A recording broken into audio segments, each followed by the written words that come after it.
यंत्र बनाया जाता है।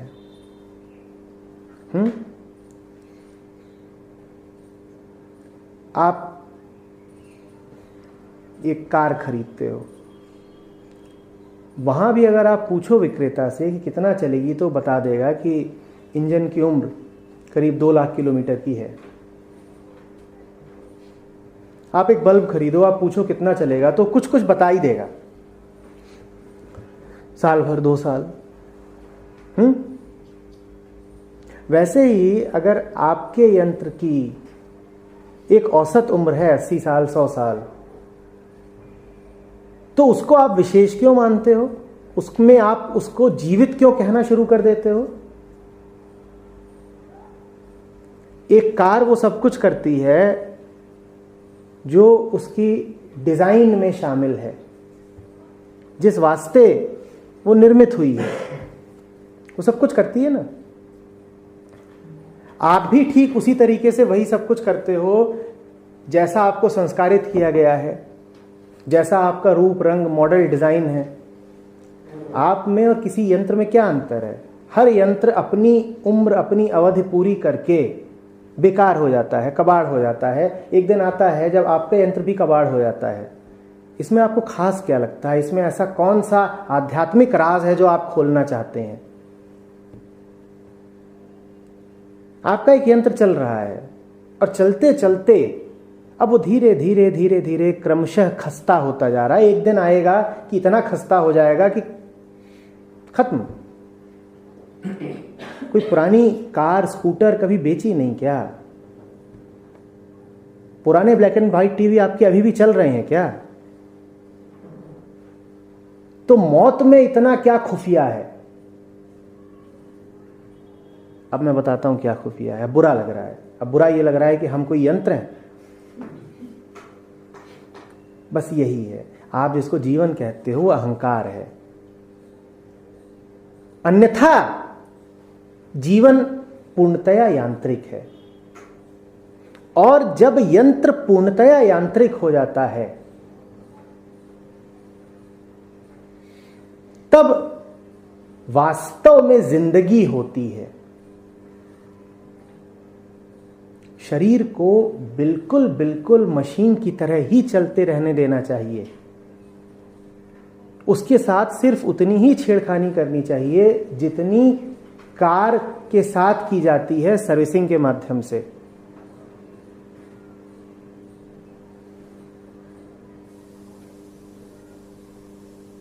जब आप ये बिल्कुल जान ही जाते हो कि शरीर में मन में जो कुछ भी है वो पूरी तरह तयशुदा और यांत्रिक है और सीमित है, उसी दिशा में जाएगा और उतना ही जाएगा जितने के लिए उसको तैयार किया गया है, तब अहंकार को कोई जगह नहीं मिलती। अहंकार को जगह तब मिलती है जब आप इस तरह के सवाल पूछना शुरू कर देते हो कि शरीर में रहते हुए मोक्ष कैसे पा सकता हूं। ये ऐसी सी बात है, कोई पूछे कि स्कूटर चलाते हुए स्पेस ट्रैवल कैसे कर सकता हूं। अरे उसका डिजाइन ही नहीं है वहां जाने के लिए। तुम्हारा स्कूटर चांद की यात्रा करेगा? ठीक उसी तरीके से जो तुम्हारा शरीर है और जो तुम्हारा मन है, उसका डिजाइन ही नहीं है वहां जाने के लिए। पर ये मानेंगे नहीं, ये बात चुभती है। हम कहते हैं ना, हमको तो सशरीर मोक्ष को उपलब्ध होना है। हम जैसे हैं ऐसे ही रहें और सामने बिल्कुल श्री हरि खड़े हों और कह रहे हो वत्स तथास्तु, बोल क्या चाहिए। पड़ोसी की बीवी तेरी हुई। जिसको अपने शरीर की चाहत है, निश्चित रूप से उसे पड़ोसी की बीवी की भी चाहत होगी, क्योंकि जिसे एक शरीर अभी पसंद है उसे अन्य शरीर भी पसंद आएंगे। अन्यथा तुम्हें शरीर पसंद ही क्यों आता? अन्यथा तुम शरीर का नाम ही क्यों लेते? बार बार शरीर शरीर करते हो, इससे यही तो पता चलता है कि शरीरों से बड़ा अनुराग है तुम्हारा।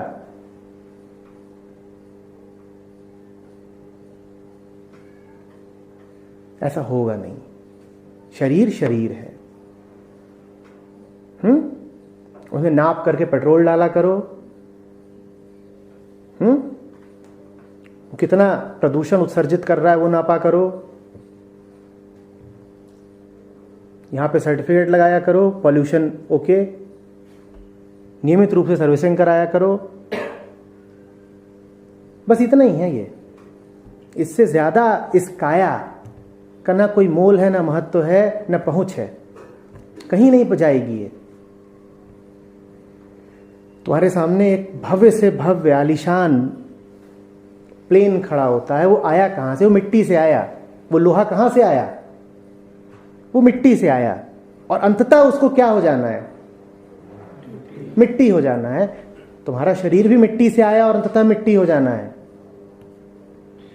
तुम और एक कंप्यूटर और एक प्लेन और एक बाइसिकल सब एक हो।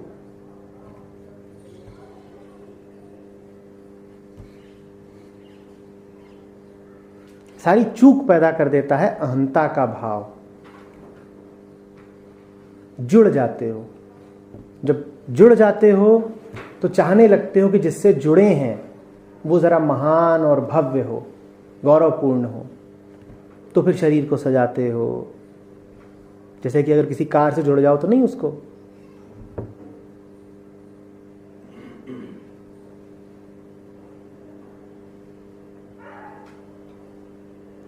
आध्यात्मिकता ये नहीं है कि तुम जैसे तुम हो तुम किसी बड़े गौरव को प्राप्त हो जाओगे। आध्यात्मिकता ये है कि तुम जान जाओगे कि मैं जैसा हूं वो तो बस यंत्रवत है, और फिर उसको यंत्रवत ही चलने दोगे, छेड़खानी नहीं करोगे। शरीर को शरीर की तरह चलने दोगे, मन को मन की तरह चलने दोगे। तुम जरा अलग खड़े होगे, और ये जो अलग खड़ा होगा वो तुम नहीं है जो तुम अभी अपने आप को जानते हो, क्योंकि जो तुम अपने आप को जानते हो वो तो शरीर है। तुम वो शरीर नहीं होगे, तुम उस शरीर के दृष्टा होगे। कहीं और खड़े हो। कहां खड़े हो? किसी पेड़ पे नहीं खड़े हो, कहीं दूर सैटेलाइट पर भी नहीं बैठे हो कि वहां से बैठ के निगाह रख रहे हैं। वो कहीं और माने किसी और आयाम, कहीं और माने वास्तव में कहीं और। कोई जीपीएस बता नहीं पाएगा कहां। कभी डालना साक्षी कि बताओ जरा ये कहां होता है, उसका कोई पता नहीं पाओगे। वो तो वो है जो सारे पतों का पता रखता है, पीछे बैठा है।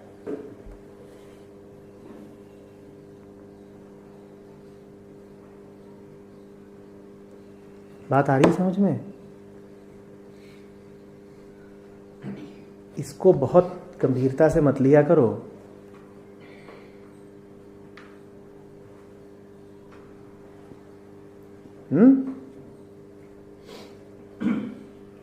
मोक्ष वर्ड जो है ये आया कहाँ से है? और अपने नॉर्मल जो हमारा हम जब रहते हैं तो हम किसको बोल सकते हैं कि ये मोक्ष को इन्होंने प्राप्त किया? अभी सड़क पे कोई आदमी पिट रहा हो तो हाय हाय करेगा, वो मोक्ष है। वो मोक्ष का मतलब ये है कि बहुत पिट रहा हूं, बचाओ। जो मन की हाय हाय है, त्राहिमाम, उसके लिए एक शब्द है मोक्ष। किसी में विलीन हो जाना मोक्ष? किसी में विलीन नहीं हो जाना, शांति पा जाना। तो लोग बोलते हैं कि मोक्ष की प्राप्ति करना है, या फिर जितने भी हम संत अगर उनकी बातें सुनते हैं तो उसके अंदर वो कहीं ना कहीं इस मोक्ष को यूज करते हैं और वो बोलते हैं कि मोक्ष की प्राप्ति। अब वो पिट रहा है, कोई बचाने नहीं जा रहा। बचाने क्यों नहीं जा रहा? क्योंकि आसपास जितने लोग हैं वो सब फ्रेंच बोलते हैं, और वो क्या बोल रहा है? हाय हाय। तो उसे अगर अपने आप को बचाना है, लोगों को आकर्षित करना है कि मदद करो मेरी, तो उसे क्या बोलना पड़ेगा? फ्रेंच। तो संतों को भी तुम्हारी भाषा बोलनी पड़ती है। संतों को भी तुमसे संवाद करने के लिए तुम्हारी भाषा बोलनी पड़ती है। भाषा पर मत जाओ, शब्द के पीछे की पीड़ा को समझो। मोक्ष शब्द के पीछे बड़ी पीड़ा है। मोक्ष की बात ही वही करता है जो अपने आप को बंधन में पाता है।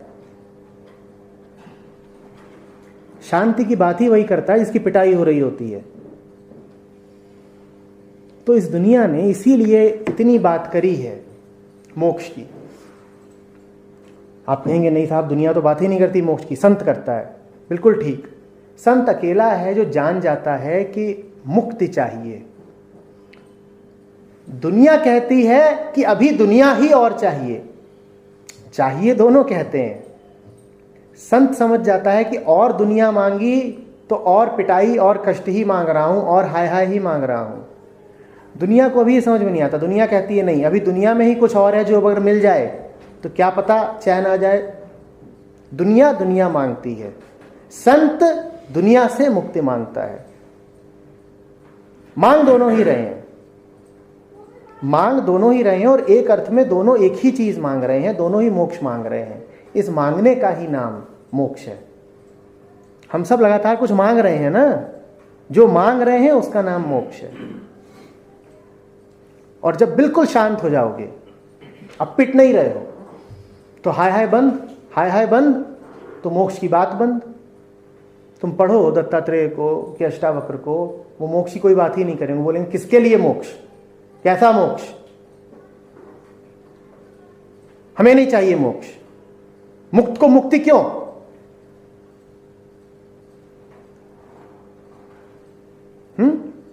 कोई पिट रहा हो, उसको बचाने पहुंचो और बिल्कुल उसे पकड़ लो कि नहीं नहीं नहीं तुझे पिटने नहीं दूंगा, तो उसको सुकून मिलेगा।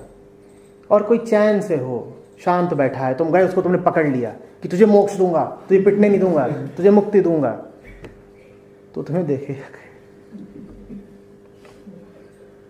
कैसा मोक्ष, कैसी मुक्ति।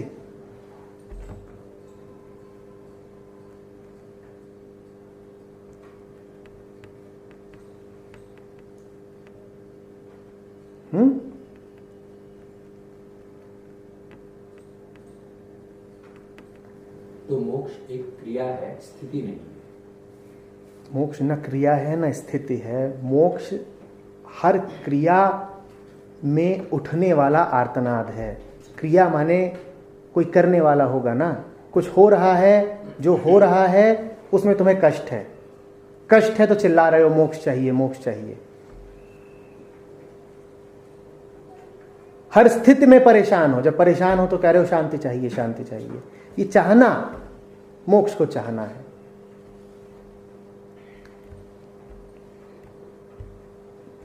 सर जैसे मोक्ष मिल गया, वो फिर ये भी नहीं कहेगा मुझे मोक्ष की प्राप्ति हो गई। मोक्ष मिल गया माने क्या मिल गया? शांत हो गया। मान लो कोई इसी बात से परेशान है कि शरीर है, तो मोक्ष मिल गया माने क्या होगा? मृत्यु। तो फिर किसे मिल गया मोक्ष? किसे मिल गया? जो चीज तुम्हारी जान खाई जा रही है वो क्या है? वो तुम्हारा अपना होना है। तो जब तुम्हें मुक्ति मिलेगी तो किससे मिलेगी? हाँ, तुम्हें अपने आप से मुक्ति मिलेगी। तो मोक्ष के बाद कौन बचा? हाँ, कौन बचा? तुम तो नहीं बचे। तो मोक्ष मिला किसको? तुमको तो नहीं मिला।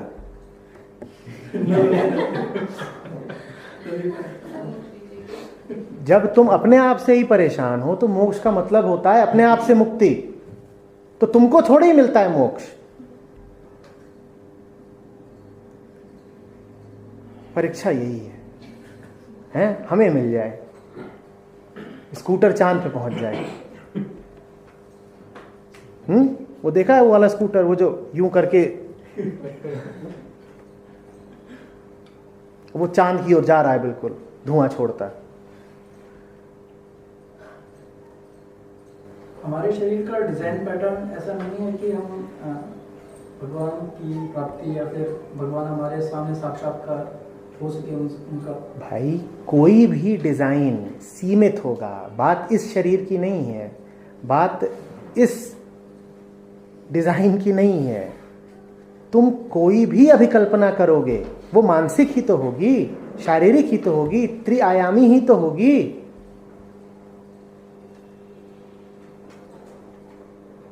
कुछ होगी,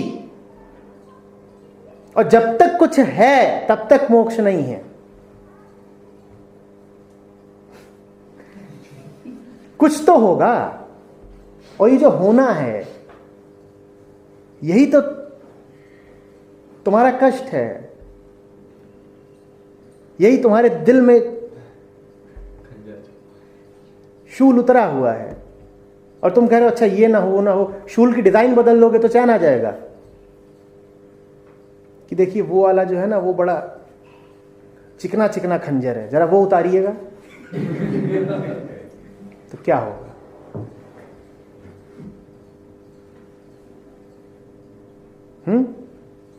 और वो वाला उधर वाला वो स्त्रीलिंग खंजर है, उसमें रब दिखता है, जरा वो इधर से मारिए।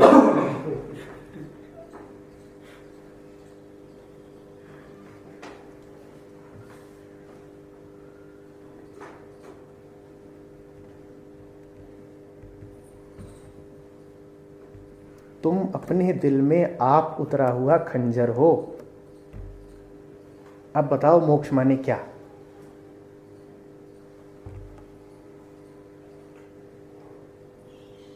ये मत कहो कि किसे मिलता है, ये मत कहो कि कैसे मिलता है। ये जान जाओ कि जो तुम अपने आप को मानते हो उसे कुछ नहीं मिलता, उसे सिर्फ कष्ट मिलता है। इतना काफी है।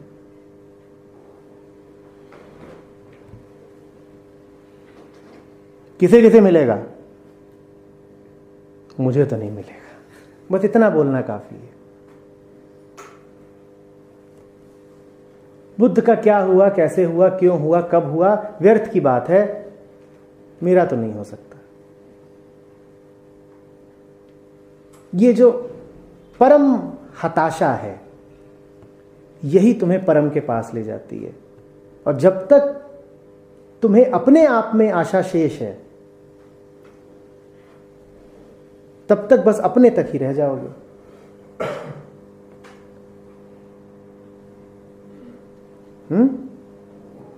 हमको तो ना मिल पाएगा, हम जैसे हैं हमसे तो ना होगा।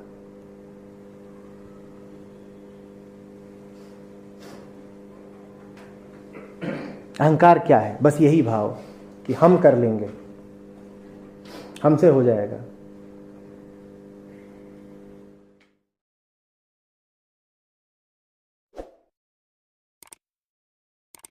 आत्मा एवरीवेयर नहीं है। आत्मा न हवा में है, न पेड़ पे बैठी है, न टेबल पर सो रही है। ये जो एवरीवेयर शब्द है ये आत्मा के लिए उपयुक्त नहीं है। आत्मा एवरीवेयर नहीं है। आपकी आंखों को एवरीवेयर दिखाई देता है, इन आंखों के पीछे है आत्मा।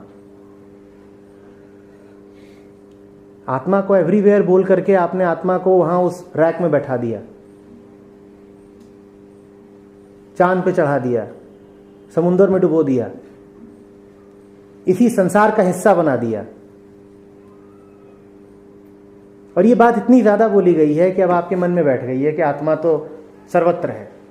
सर्वत्र वगैरह कहीं नहीं है। सर्वत्र तो आपकी इंद्रियों और मन का फैलाव है। आत्मा मन का आधार है। उन्होंने बोला ना, शांत मन ही आत्मा है। जब आत्मा है तो ये फैलाव है ही नहीं। ये सब जो आप चारों ओर देख रहे हैं एवरीवेयर, ये एवरीवेयर मन का फैलाव है।